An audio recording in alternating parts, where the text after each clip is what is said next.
Hello అండి, chicken pickle ఎలా తయారు చేయాలో చూద్దామా. ముందుగా 2 టేబుల్ స్పూన్ల ధనియాలు, 1 టేబుల్ స్పూన్ జీరా, 1 టేబుల్ స్పూన్ మిరియాలు, 1 టేబుల్ స్పూన్ లవంగాలు, 2 చిన్న దాల్చిన చెక్క ముక్కలు, ఆవాలు 1 టేబుల్ స్పూన్, మెంతులు 1 టేబుల్ స్పూన్, 3 నుంచి 5 ఎండుమిర్చిని లో ఫ్లేమ్లో పెట్టి బాగా ఫ్రై చేసుకోవాలి. ఫ్రై చేసిన ఈ పోపు దినుసులు అనేవి చల్లారయ్యాక మిక్సీ పెట్టుకొని పౌడర్ చేసి పక్కన పెట్టుకోవాలి.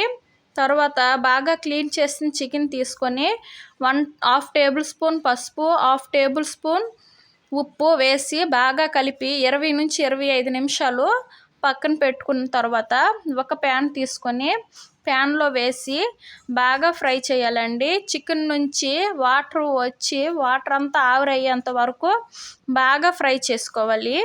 ఇలా ఫ్రై అయిన తర్వాత మరో ప్యాన్ తీసుకొని దాంట్లో డీప్ ఫ్రైకి సరిపడా ఆయిల్ వేసి కొంచెం మెంతులు వేసి కాస్త ఫ్రై అయ్యాక అల్లం వెల్లుల్లి పేస్ట్ 2 టేబుల్ స్పూన్లు వేసి దీని పచ్చివాసన పోయేంత వరకు బాగా ఫ్రై చేసిన తర్వాత చికెన్ ముక్కలను కూడా వేసి బాగా ఫ్రై చేయాలి. ఈ ఫ్రై అనేది చికెన్ ముక్క గోల్డెన్ బ్రౌన్ కలర్లోకి వచ్చేంత వరకు బాగా ఫ్రై చేసుకున్న తర్వాత దాంట్లో తయారు చేసి పక్కన పెట్టుకున్న పొడి వేసి 1 టేబుల్ స్పూన్ కారం, 1 టేబుల్ స్పూన్ సాల్ట్ వేసి బాగా ఫ్రై చేయాలండి. ఇలా ఫ్రై చేస్తే ఎంతో టేస్టీ అయిన చికెన్ పికిల్ రెడీ అవుతుంది.